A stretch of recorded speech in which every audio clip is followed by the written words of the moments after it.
OpenAI ने launch किए हैं दो नए models O3 and O4 mini, और ये कोई ऐसे वैसे मॉडल्स नहीं है। कंपनी का कहना है कि ये उनके अब तक के सबसे स्मार्ट, सबसे केपेबल मॉडल्स है with full tool access. GPT में जितने भी टूल्स हैं उन सबका एक्सेस इनके पास होगा। Now this is game changer, मतलब अब आप web search, file attach, Python data analysis, visual reasoning और इमेज जनरेशन सब एक साथ कर सकते हैं इंटेलिजेंटली, वो भी इसके अंदर। फॉर एग्जाम्पल दिस इमेज, इसमें इन्होंने ये स्क्रीनशॉट अपलोड किया है एंड ये प्रोजेक्ट उस टाइम पे पूरा नहीं हुआ था, बट अब इसे चैट जीपीटी की हेल्प से कंप्लीट करेंगे एंड जो आंसर आएगा उसे कंपेयर करेंगे इस रिसर्च की रिसेंट फाइंडिंग से।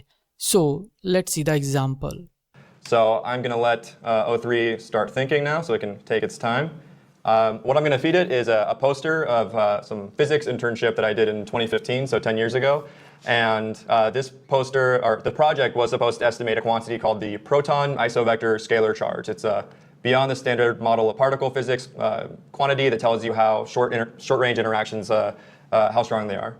And what you'll see is that the model O3 is zooming in. It's kind of like browsing around. Here, I'll zoom out just so we get a little bit better view. And it is kind of looking for the right quantities for the question I asked it, which is to basically find this result that I had and compare it to recent literature. But there's a small twist. The result actually isn't in the poster, and that's because I didn't have it yet.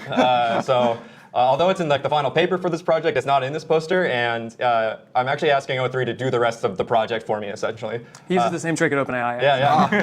It's true. Great. So it found the plot that I wanted it to find. It's supposed to figure out that it needs to like find the slope of this plot, extrapolate down to a specific like physical quark mass, and then like grab that quantity, and then actually apply another quantity to normalize that value. And I think it has already kind of figured out that this is what it should do, but it is just spending a little bit more time exploring the image. Okay, it's good. It's now going to browse the web for recent results. Yeah, why is it searching the web?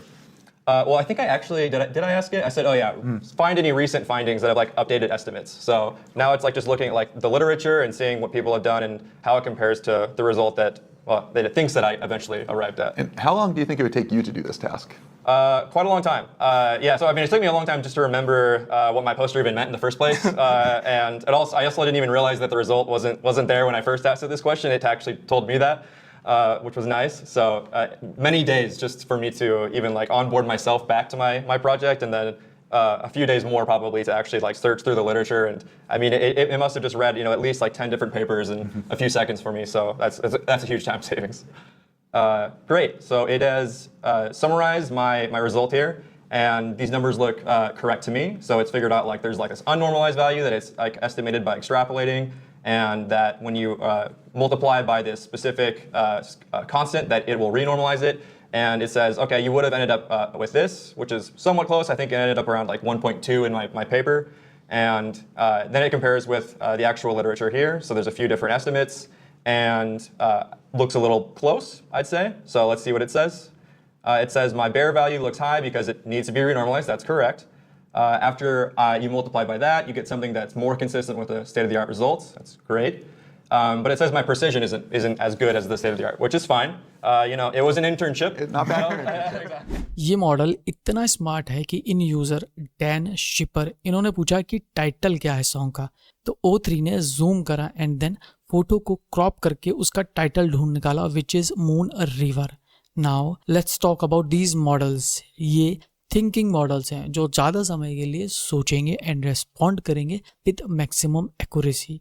O3 सबसे powerful reasoning model है इनका, and 20% कम गलती करता है O1 के comparison and मुश्किल real world task में।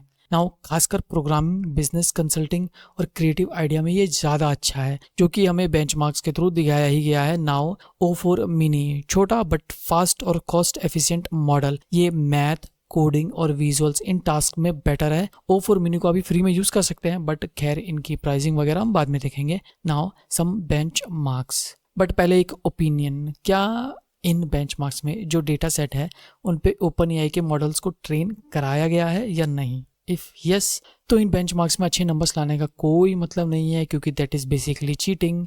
But इसमें दो बेंचमार्क्स पे AI के जानकार थोड़ा ज़्यादा भरोसा करते हैं, I guess, maybe I am wrong. First one is Codeforces competition code, इसमें 2700 से ज़्यादा स्कोर किया, यानी top 200 coders in the world इनकी रैंकिंग के अंदर आ जाते हैं ये। Now next one is humanity's last exam, मैं रेकमेंड करूँगा इसे पढ़ने के लिए, अगर आपका इंटरेस्ट है तो लिंक है डिस्क्रिप्शन में।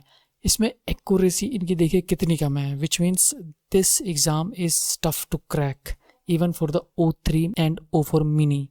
2025 में इसका ये परसेंटेज रहा था। कोड फोर्स ये हम देख ही चुके हैं। Now GPQA diamond PhD level science question, इसमें भी काफ़ी अच्छा परफॉर्म किया है, 83% and 81% O4 mini. And now this multi modal, इसमें आप देख सकते हैं O3 is better than O1 and O4 mini in every aspect. बस यहाँ पे थोड़ा सा गैप कम है, O4 मिनी लगभग इसके बराबर है कोडिंग में। And then this benchmark Aider polyglot code editing, इसमें भी O1 हाई, इन बेंचमार्क्स में भी O3 सबसे ज़्यादा स्कोर किया है। Now cost versus performance, O3 mini and O4 mini. O3 mini का सक्सेसर है O4 मिनी। हर केस में O4 मिनी ज़्यादा बढ़िया है, एक्यूरेसी उसकी ज़्यादा है और कॉस्ट भी कम है। और यहाँ पे भी बस सेम केस है, लेकिन यहाँ पे O3 मिनी और O4 मिनी दोनों का एक्यूरेसी और लगभग कॉस्ट लगभग सेम है। Now O1 and O3, O1 का सक्सेसर बोला जा रहा है O3 को, और इसमें भी आप देख सकते हैं कि O3 is much accurate and less cost.